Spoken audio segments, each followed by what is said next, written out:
Welcome to Sunil Chemistry Zone.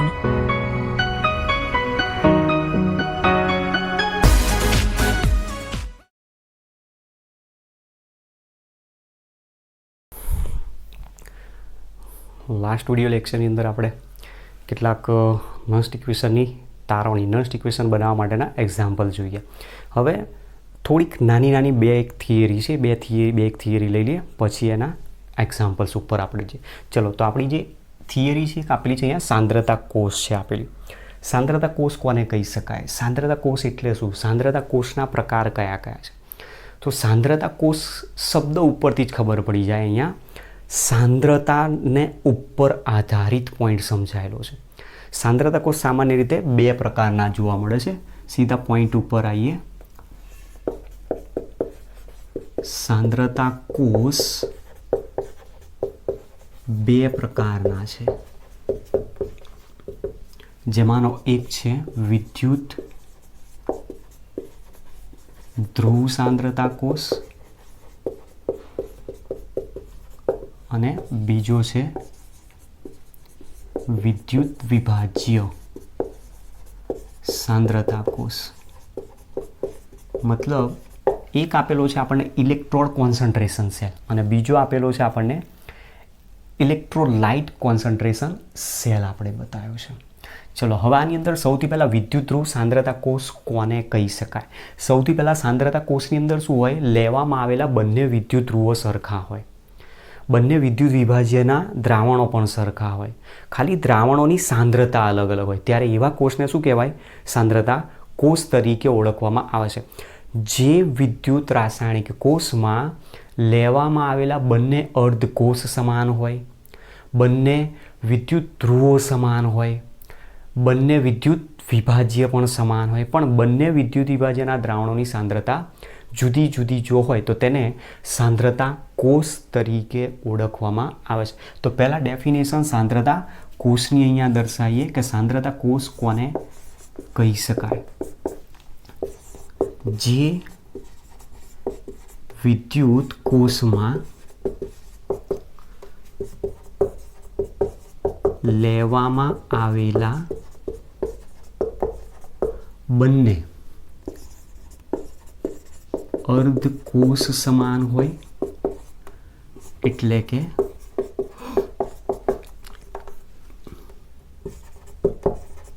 બંને વિદ્યુત ધ્રુવો સમાન હોય,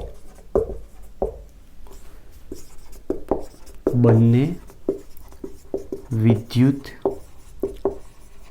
વિભાજ્યના દ્રાવણો પણ સમાન હોય,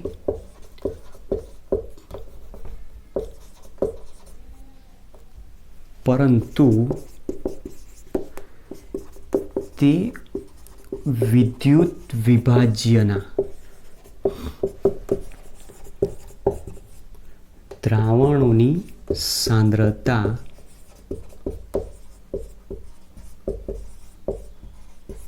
જુદી જુદી હોય તો તેને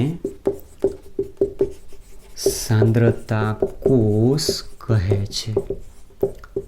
બરાબર? તો આપણી પાસે આ પહેલી થિયરીમાં ડેફિનેશન એની આવે કે સાંદ્રતા કોષ કોને કહી શકાય.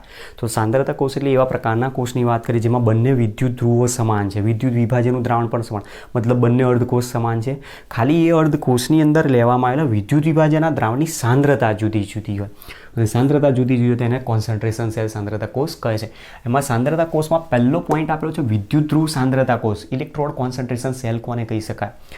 તો જ્યારે વિદ્યુત કોષમાં લેવામાં આવેલા વિદ્યુત વિભાજ્યના દ્રાવણોની સાંદ્રતા જુદી જુદી હોય ત્યારે વિદ્યુત ધ્રુવોના EMFને તેનો વિદ્યુત ધ્રુવ સાંદ્રતા કોષ તરીકે ત્યારે ઉદ્ભવતા વિદ્યુત ધ્રુવોના EMF તેને વિદ્યુત ધ્રુવ સાંદ્રતા કોષ તરીકે ઓળખવામાં આવે છે. આપણી પાસે અહીંયા વિદ્યુત ધ્રુવ સાંદ્રતા કોષ આપેલો છે ખરો, થિયરીમાં નથી આપ્યો. બરાબર? આપણી થિયરી કોના ઉપર છે? વિદ્યુત વિભાજ્ય સાંદ્રતા કોષ ઉપર સમજાય છે. મતલબ ત્યાં તમારે દ્રાવણોની સાંદ્રતાને વિદ્યુત વિભાજનની સાંદ્રતાને અલગ બધું. જ્યારે અહીંયા શું છે? વિદ્યુત ધ્રુવ. તો વિદ્યુત ધ્રુવનો પોટેન્શિયલ જે છે EMF જે ઉદ્ભવે છે, જે વિદ્યુત કોષમાં અથવા વિદ્યુત રાસાયણિક કોષમાં બંને વિદ્યુત ધ્રુવો સમાન હોય, બંને વિદ્યુત વિભાજ્યના દ્રાવણો સમાન હોય, પણ એ વિદ્યુત વિભાજનોની દ્રાવણોની સાંદ્રતા જુદી જુદી હોય ત્યારે તે વિદ્યુત ધ્રુવોના EMF જે ઉદ્ભવે છે એના આધારે એને શું કહેવાય? એનો સાંદ્રતા કોષ કહેવામાં આવે. તો જુઓ, વિદ્યુત ધ્રુવ સાંદ્રતા કોષ આપણે દર્શાવવો હોય તો કઈ રીતે દર્શાવી શકીએ? વિદ્યુત ધ્રુવ સાંદ્રતા કોષ એના એક્ઝામ્પલ ઉપરથી જો સમજવા જઈએ તો બંને અર્ધકોષ સમાન છે. તો સાંકેતિક નિરૂપણ લઈએ. કોઈ એક હાઇડ્રોજન વાયુ વિદ્યુત ધ્રુવનું ઉપયોગ પ્લેટિનમ /H2 ગેસ, અને એનું દબાણ અહીંયા હું બતાવું છું P1 બાર તરીકે. H2 ગેસ P1 બાર /H પ્લસ એક્વિયસ. બંને જે દ્રાવણો આપેલી છે એ દ્રાવણોની સાંદ્રતા અહીંયા અલગ અલગ હોઈ શકે છે. હવે આપણે અહીંયા વિદ્યુત ધ્રુવ સાંદ્રતા કોષ લઈએ છીએ. વિદ્યુત ધ્રુવ સાંદ્રતા કોષ હોવાના કારણે અહીંયા આપણે હાઇડ્રોજન વાયુનું દબાણ અને સાંદ્રતાના અર્થમાં લેવાનું છે. તો હાઇડ્રોજન વાયુનું દબાણ અહીંયા અલગ અલગ લઈશું. /H plus aqueous /H2 gas 1 બારની જગ્યાએ P2 બાર અને સ્લેશ અહીંયા લઈશું પ્લેટિનમ. ચલો હવે આની અર્ધકોષની પ્રક્રિયાઓ આપીએ. Oxidation half reaction. Oxidation half રિએક્શનમાં H2નું રૂપાંતર H માં છે. તો અહીંયા હાઇડ્રોજન ગેસ જેનું દબાણ અહીંયા લઈ લઉં છું P1 અને એનું રૂપાંતર કરે છે H+ આયનમાં. તો એ પોતે 2 ઇલેક્ટ્રોન ગુમાવે છે. સામે રિડક્શન હાફ પ્રક્રિયા આપેલી હોય તો રિડક્શન હાફ પ્રક્રિયા હોય તો 2 H+ આયન ઇલેક્ટ્રોન મેળવશે અને 2 ઇલેક્ટ્રોન મેળવીને H2 ગેસમાં રૂપાંતર થાય જેનું દબાણ P2 છે. અને આનું જ્યારે નેટ રિએક્શન લેવામાં આવે તો જે નેટ રિએક્શન આવશે એમાં બતાવશે રેડોક્સ પ્રક્રિયા. એ રેડોક્સ પ્રક્રિયામાં H2P1 gives H2P2 તરીકે આપણને દર્શાવતું હોય છે. તો આ જે મળ્યું શું કહેવાય? સાંદ્રતા કોષ કહેવાય. જે સાંદ્રતા કોષની અંદર બંને વચ્ચેનું રિલેશન પહેલાં અગત્યનું છે. આપણે વિદ્યુત રાસાયણિક કોષ બતાવીએ ત્યારે સાંદ્રતા કઈ તરફ વધારે હોય ને કઈ તરફ ઓછી હોય. તો વિદ્યુત રાસાયણિક કોષમાં એનોડ ઉપર સાંદ્રતામાં વધારો થાય છે, કેથોડ ઉપર સાંદ્રતામાં ઘટાડો થાય. તો મતલબ પ્રક્રિયા ક્યાંથી ક્યાં તરફ થતી? કેથોડથી નેગેટિવ આયનોનું વહન એનોડ તરફ થતું હતું. તો હંમેશા વહન વધુથી ઓછા તરફ જ થાય. એ પ્રમાણે જો વિચારવાનો પ્રયત્ન કરીએ તો આ જે કોષ આપ્યો એમાં કેથોડનું જે દબાણ છે P2 એના દબાણ કરતાં P1નું દબાણ ત્યાં ઓછું હોવું જોઈએ. મતલબ કે અહીંયા કન્ડિશન શું હોય? P2 is greater than P1 હોય તો જ આ વસ્તુ સાચી છે. હવે એ અર્થમાં જો જોવાનો પ્રયત્ન કરીએ તો આનું નસ્ટ ઇક્વેશન જો લખીએ તો નસ્ટ ઇક્વેશન શું આવી શકે? E cell is equal to E0 cell -0.059/n log QC આના ઉપરથી લખીશું તો નિપજોની સાંદ્રતા ભાગ્યા પ્રક્રિયકોની સાંદ્રતા. અહીંયા વાયુના અર્થમાં છે તો QC બરાબર શું આવશે? P2/P1. પણ બંને વિદ્યુત ધ્રુવો સમાન છે તો E0 સેલની વેલ્યુ શું થઈ જશે? 0. કારણ કે કેથોડ એનોડ બંને સમાન છે, બંનેના પોટેન્શિયલ પણ સમાન હોય. આનો રિડક્શન પોટેન્શિયલ આવવાનો ઓક્સિડેશન પોટેન્શિયલ એક માઇનસ હોય તો એક પ્લસ હોય તો બંને તમે અહીંયા E0 સેલ કરશો એટલે વેલ્યુ 0 થઈ જશે. તો સાંદ્રતા કોષ માટે E0 સેલ 0 થાય એવું તમારે ધ્યાન રાખવું પડશે. સાંદ્રતા કોષ માટે E0 સેલ બરાબર 0 વોલ્ટ થઈ જશે. તો therefore E cell is equal two 0 -0.059/n log P2/P1 તરીકે અહીંયા હું આને દર્શાવી શકું છું. બરાબર છે. ચલો therefore E cell is equal two આ માઇનસ છે આને વ્યસ્ત લઈ લો તો પ્લસ થઈ જશે 0.059/n log P1/P2. તો આ વિદ્યુત ધ્રુવ સાંદ્રતા કોષનો પોટેન્શિયલ શોધવા માટેનું ઇક્વેશન આપણને આ રીતનું મળતું હોય છે. તો આ આપણે જરૂર નથી પણ ક્યાંક MCQ મળી જાય તો તમે આ રીતે એને સોલ્વ કરી શકો છો. હવે આપણો જે પ્રશ્ન છે વિદ્યુત વિભાજ્ય સાંદ્રતા કોષ માટેનો છે. ચલો તો આપણો જે પ્રશ્ન છે વિદ્યુત વિભાજ્ય સાંદ્રતા કોષ છે એના ઉપર આપણે જઈએ તો આની ડેફિનેશન તમારે ધ્યાન રાખવાની. બંને અર્ધકોષ સમાન છે, બંને વિદ્યુત ધ્રુવો સમાન, વિદ્યુત વિભાજ્યના દ્રાવણો પણ સમાન, પણ લેવામાં આવેલા વિદ્યુત વિભાજ્યના દ્રાવણોની સાંદ્રતા જુદી જુદી હોય છે જેના કારણે તેને સાંદ્રતા કોષ તરીકે નામ આપેલું છે. તો હવે વિદ્યુત વિભાજ્ય સાંદ્રતા કોષ કોને કહી શકાય? તો જે વિદ્યુત રાસાયણિક કોષમાં બંને વિદ્યુત ધ્રુવો સમાન, વિદ્યુત વિભાજ્ય પણ સમાન હોય, પણ વિદ્યુત વિભાજ્યના દ્રાવણોની સાંદ્રતા જો જુદી જુદી હોય તો તેને વિદ્યુત વિભાજ્ય સાંદ્રતા કોષ કહીએ છીએ. તો આની ડેફિનેશન અહીંયાથી આપણે જે આગળ લખી છે એ મુજબ જ લખી શકીએ છીએ. જે વિદ્યુત રાસાયણિક કોષમાં બંને અર્ધકોષના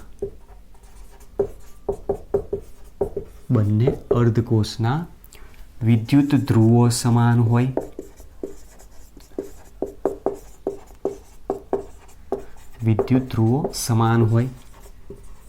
વિદ્યુત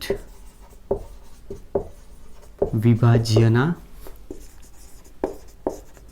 દ્રાવણો સમાન હોય, પરંતુ તેઓની સાંદ્રતા જુદી જુદી હોય, તો તેને વિદ્યુત વિભાજ્ય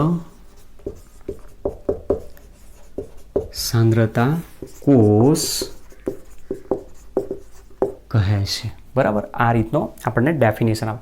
કઈ રીતે છે એ પણ સમજો. જુઓ, દાખલા તરીકે આપણી પાસે એક વિદ્યુત રાસાયણિક કોષ છે.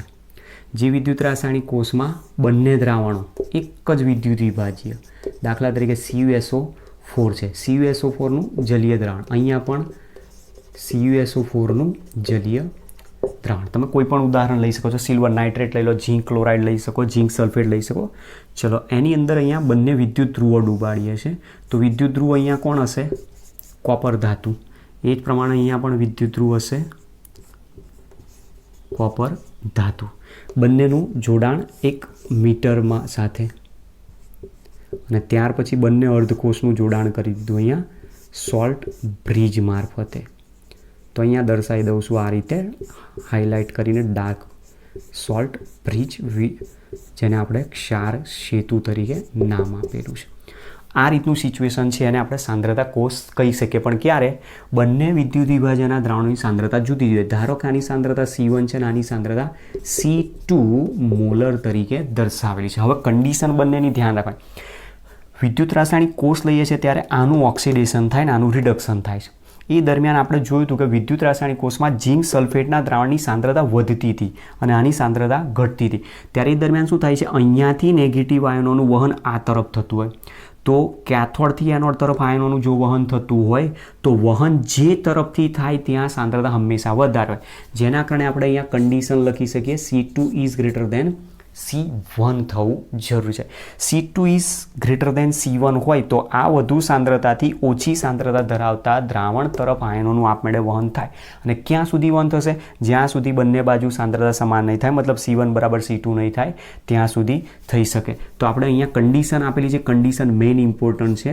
C1 is less than C2 અથવા C2 is greater than C1 અહીંયા કહી શકીએ. તો આને શું કહી શકીએ? આપણે સાંદ્રતા કોષ. ચલો, હવે સાંદ્રતા કોષ જ્યારે લેવામાં આવેલો હોય ત્યારે ઘણી વખત એવું પણ બનશે કે તમે પ્રેક્ટિકલી જ્યારે આને પરફોર્મ કરતા હો તો તમે બધું સેટઅપ કર્યા બાદ જ્યારે પોટેન્શિયલ એનો માપવાનો પ્રયત્ન કરશો ત્યારે પોટેન્શિયલ ક્યારેક એનો નેગેટિવ આવશે. નેગેટિવ પોટેન્શિયલ આવશે ત્યારે એ દરમિયાન ત્યાં તમારે સમજી લેવાનું કે જે તમે એનોડ ગણવા પ્રયત્ન કર્યો એ કેથોડ તરીકે જોડાઈ ગયો, જે કેથોડ ગણવા પ્રયત્ન કર્યો એ એનોડ તરીકે જોડાઈ ગયો. તો વાયર છેડા બંને ઉલટાવી દો, ઓટોમેટિક પોટેન્શિયલ પોઝિટિવ થવા માંડે. ચલો, આનું સાંકેતિક નિરૂપણ લઈએ. તો સાંકેતિક નિરૂપણ આવશે કોષનું Cu solid slash Cu+2 aqueous, જેની સાંદ્રતા તમે કેટલી લીધી છે? C1 મોલર જેટલી છે. ડબલ સ્લેશ Cu+2 એક્વિયસ, જેની સાંદ્રતા C2 મોલર દર્શાવી છે, અને સ્લેશ આવશે Cu સોલિડ. તો આ આપણી પાસે થઈ ગયો સાંદ્રતા કોષ. સાંદ્રતા કોષ છે કે નહીં ખબર ક્યાંથી પડે? બંને અર્ધકોષ સમાન છે દર્શાવેલા, તો એ સાંદ્રતા કોષ છે. બીજા નંબરમાં દ્રાવણોની સાંદ્રતા અહીંયા અલગ અલગ હોવી પણ જરૂરી છે. ત્રીજા નંબરમાં C1ની વેલ્યુ કરતાં C2ની વેલ્યુ હંમેશા વધારે હોવી જરૂર છે, તો જ એને સાંદ્રતા કોષ કહી શકાય. ચલો, તો આ સાંદ્રતા કોષ માટે જો સેલ મારે લખવો હોય તો E cell is equal to E0 cell minus 0.059 upon n log QC તરીકે હું લખી શકું. ચલો હવે આપણે આના ઉપરથી QC શોધવાનો પ્રયત્ન કરીએ. તો ઓક્સિડેશન હાફ રિએક્શન, કોપરનું રૂપાંતર કોપર આયનમાં, તો Cu સોલિડનું રૂપાંતર થાય છે Cu+2 આયન, જેની સાંદ્રતા બતાવેલી છે C1 મોલર જેટલી. ત્યાર પછી રિડક્શન અર્ધ પ્રક્રિયા. રિડક્શન અર્ધ પ્રક્રિયામાં Cu+2નું રૂપાંતર Cu સોલિડમાં, તો Cu+2 જેની સાંદ્રતા છે C2 મોલર અને એનું રૂપાંતર થાય છે Cu સોલિડમાં. તો 2 ઇલેક્ટ્રોન મેળવે છે અને Cu સોલિડમાં કન્વર્ટ થાય. આનું નેટ રિએક્શન લઈ લઈએ તો સોલિડ અને ઇલેક્ટ્રોન કેન્સલ થઈ જશે. તો રેડોક્સ પ્રક્રિયા બતાવશે Cu+2 C2 gives Cu+2 C1 molar. અહીંયા મોલરને હટાવી દઉં છું અને અહીંયા C1 બતાવે. તો ધેરફોર QC બરાબર શું આવે? નિપજની સાંદ્રતા ભાગ્યા પ્રક્રિયકની સાંદ્રતા. તો એના આધારે જો લખીશું તો અહીંયા આવશે C1 અપન C2 તરીકે આપણે દર્શાવી શકીએ છીએ. ચલો C1 અપન C2 જો તરીકે દર્શાવીએ તો અહીંયા આપણી પાસે જે વેલ્યુ આવશે એ મુજબ શું દર્શાવો? QC એનોડના એની સાંદ્રતા ભાગ્યા કેથોડના એની સાંદ્રતા. બિલકુલ ઓકે છે. ચલો હવે આના ઉપરથી જો નસ્ટ ઇક્વેશન લખીએ તો E cell is equal to E0 cell minus 0.059 upon n log C1 અપન C2. પહેલામાં P1 અપન P2 આવતું હતું. પછી અહીંયા કીધું કે સાંદ્રતા કોષ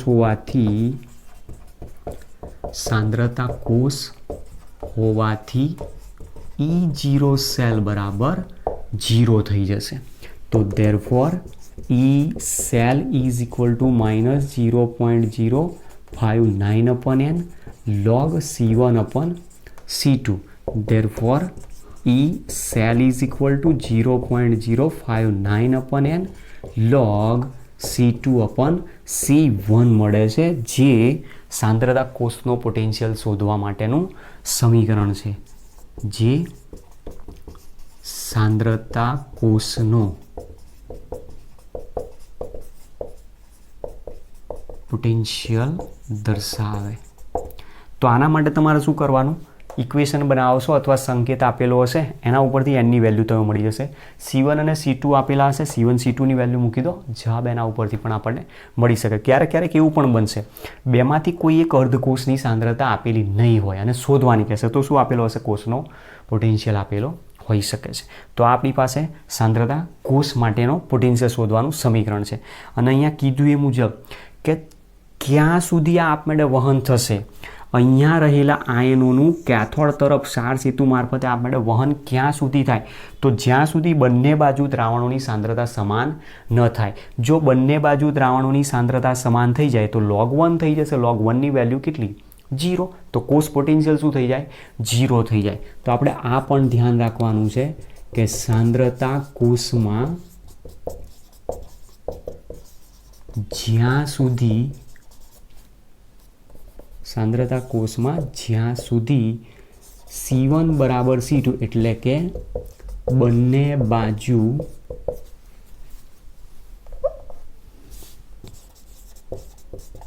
દ્રાવણોની સાંદ્રતા સમાન ન થાય ત્યાં સુધી કેથોડથી એનોડ તરફ આયનોનું વહન થશે. અને જ્યારે C1 બરાબર C2 થશે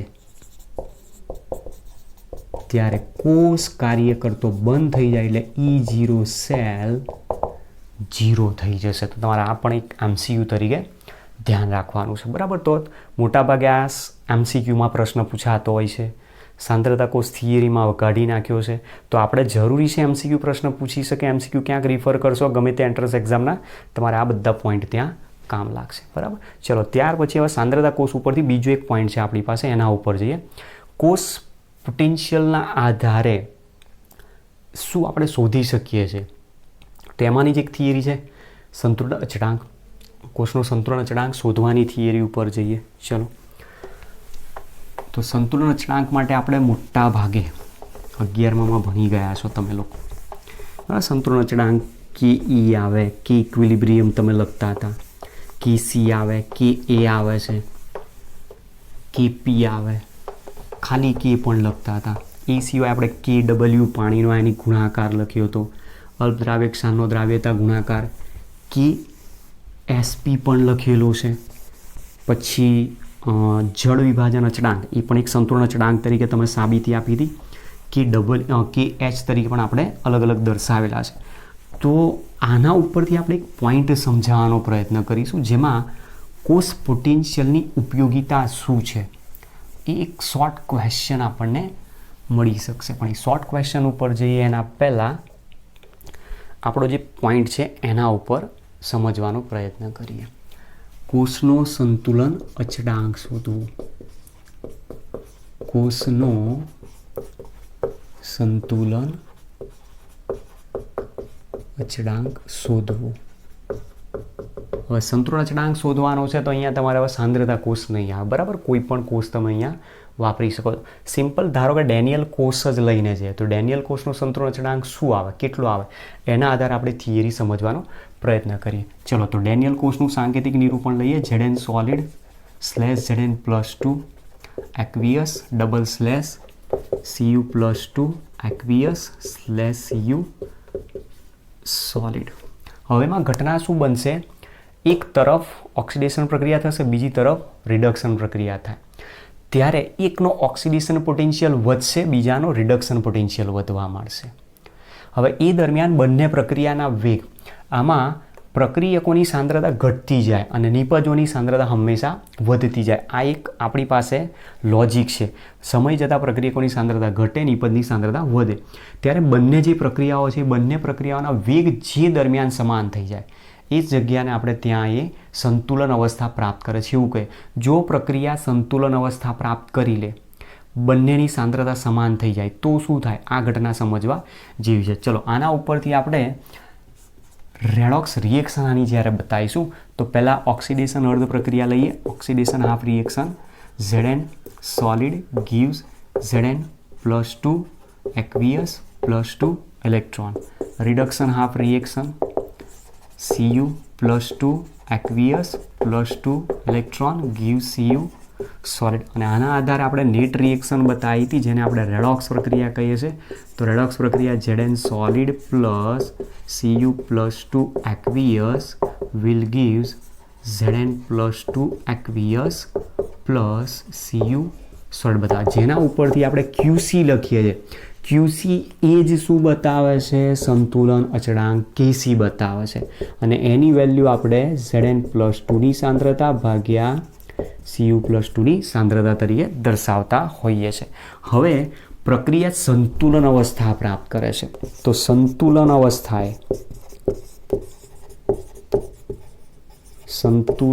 અવસ્થાએ કોષ કાર્ય કરતો બંધ થઈ જાય, મતલબ કે કોષ potential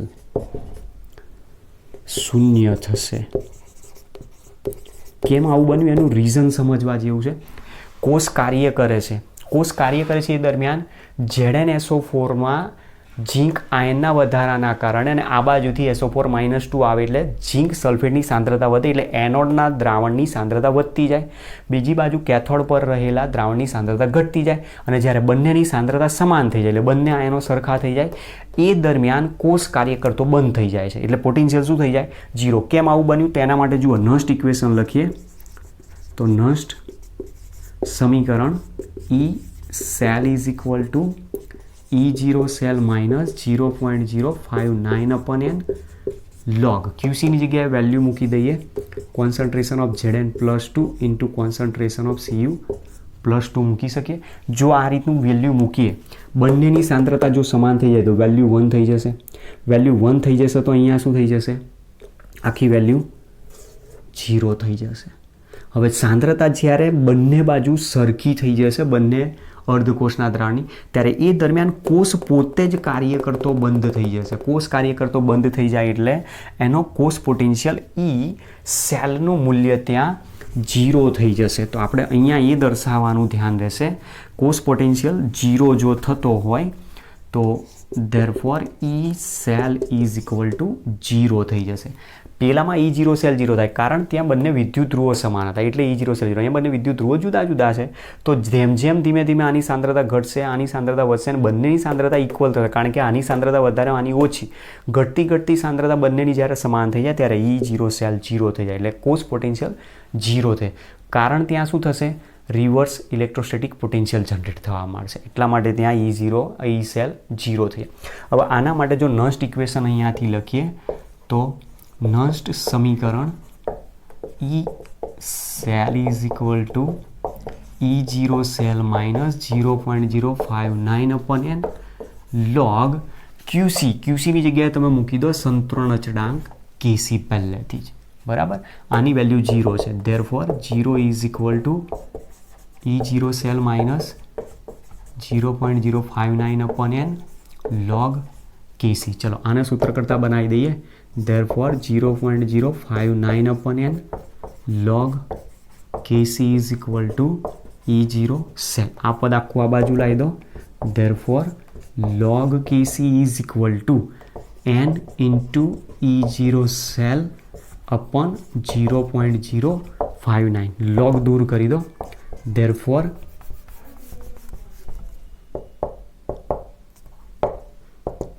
KC is equal to log દૂર કરશો તો અહીંયા આવશે antilog of n into E0 cell upon 0.059. therefore એન્ટીલોગનો આધાર આપણે કેટલો લઈએ છે 10 તો 10⁻n into E0 cell upon 0.059 મળે છે. કોઈ પણ વિદ્યુત રાસાયણિક કોષ માટે સંતુલન અચળાંક શોધવા માટેનું આપણને સૂત્ર દર્શાવેલું છે બરાબર. તો આ સંતુલન અચળાંકના સૂત્રનો ઉપયોગ કરીને તમે કોઈ પણ દાખલા ગણી શકો છો જેની અંદર તમને એનની વેલ્યુ ઇક્વેશન ઉપરથી તમારે શોધવાની. ઇલેક્ટ્રોનનો ફેરફાર કેટલો આવશે? E0 સેલ આપેલો હોય તો લઈ લેવાનો, ના આપ્યો હોય તો કેથોડ માઇનસ એનોડનો પોટેન્શિયલ કરી દો, E0 સેલ મળી જાય. એના આધારે તમારે જવાબ શોધવાનો. તો આપણે પહેલાં શું કરીશું? અહીંયા ડેનિયલ કોષનો જ સંતુલન અચળાંક શોધવા માટેનો પ્રયત્ન કરીએ. તો ડેનિયલ કોષ માટે આપણે સંતુલન અચળાંકની વેલ્યુ કેટલી આવે છે શોધવાની છે બરાબર. ત્યાં સુધી તમે આને લખી લો.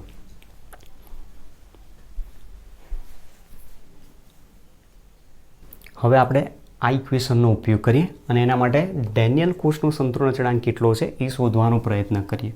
ચલો તો ડેનિયલ કોષ માટે સંતુલન અચળાંક ડેનિયલ કોષ માટે સંતુલન અચળાંક શોધવો છે તો સંતુલન અચળાંકની વેલ્યુ પહેલાં અહીંયાથી લઈ લઈએ. KC is equal two 10⁻n into E0 cell upon 0.059 value છે આપણી પાસે. આ ઇક્વેશન આપણે જાણીએ છીએ. હવે ડેનિયલ કોષ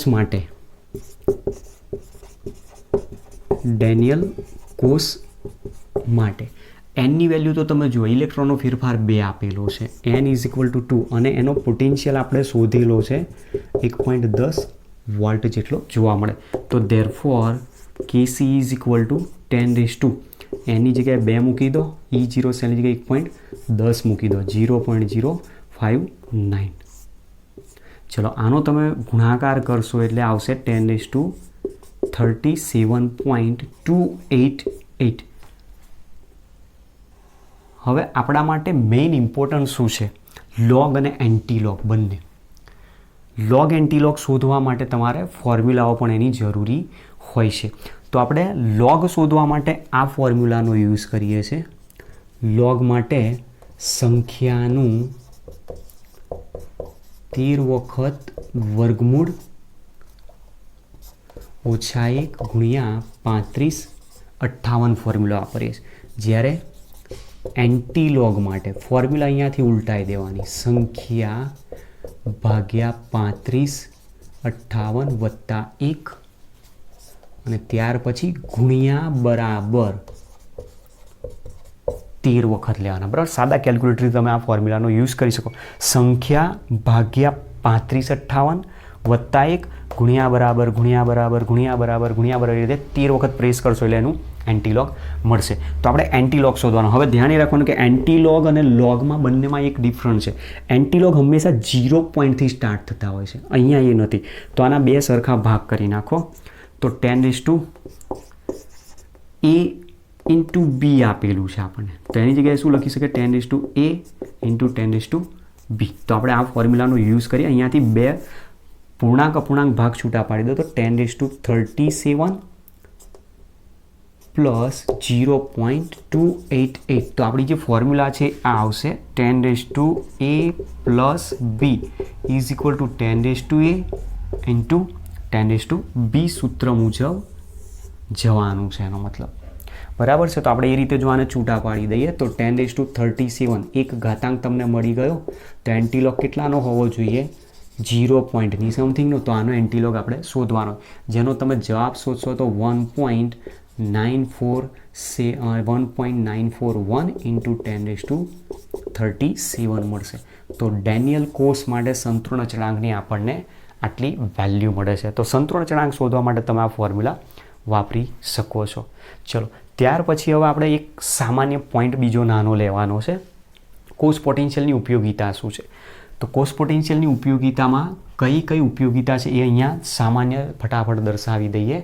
સિમ્પલ લોજિકલી ખાલી MCQ માટે જરૂર પડે તો કોષ પોટેન્શિયલની ઉપયોગિતામાં નંબર 1 આપણે જે દાખલા ગણીશું એની અંદર કોષ પોટેન્શિયલનો ઉપયોગ કરીને દ્રાવણની સાંદ્રતા શોધી શકીશું અને દ્રાવણની સાંદ્રતા ઉપરથી દ્રાવણની pH શોધી શકીએ છીએ આપણે. તો એક દ્રાવણની pH શોધી શકાય. બીજા નંબરમાં સંતુલન અચળાંક Kc શોધી શકાય. ત્રીજા નંબરમાં પાણીનો આયનિક ગુણાકાર શોધી શકાય. ચોથા નંબરમાં અલ્પદ્રાવ્ય ક્ષારનો દ્રાવ્યતા ગુણાકાર Ksp પણ શોધી શકીએ છીએ. તો આ કોષ પોટેન્શિયલની ઉપયોગિતા તમારે આટલી વસ્તુ ધ્યાન રાખો. એટલે જે નસ્ટ ઇક્વેશન છે, નસ્ટ ઇક્વેશનમાં રહેલો જે કોષ પોટેન્શિયલ ઈ સેલ છે એનો ઉપયોગ કરીને તમે એક દ્રાવણની pH ધરાવતો દાખલો પણ ગણી શકો છો. પાણીના આયનિક ગુણાકારના દાખલા પણ ગણી શકાય, જે જૂના સિલેબસમાં તો હવે NCERTમાં કાઢી નાખે છે, આપણે એની જરૂર નથી. બીજા નંબરની અંદર KWની જગ્યાએ આપણી પાસે Kc પણ છે. અહીંયા Kcનો થિયરી આપેલી છે, Kcના દાખલા પૂછે છે. પછી આપેલું છે KSP. તમારા એન્ટ્રન્સ એક્ઝામની અંદર પૂછાતા હોય છે GNETની અંદર. તો આપણી પાસે જે નાની સામાન્ય થિયરી હતી, સાંદ્રતા કોષ એટલે શું, સંતુલન અચળાંક કઈ રીતે શોધી શકાય અને કોષ પોટેન્શિયલની ઉપયોગિતા શું છે, આ ત્રણેય અહીંયા પૂરી થઈ. હવે આપણે એના જ આધારિત એના રિલેટેડ બધા એક્ઝામ્પલ સમજવાના જે આપણી ટેક્સ્ટ બુકમાં આપેલા છે. ત્યાર પછી જ આપણે નવી નેક્સ્ટ થિયરી ઉપર જઈશું. ઓકે.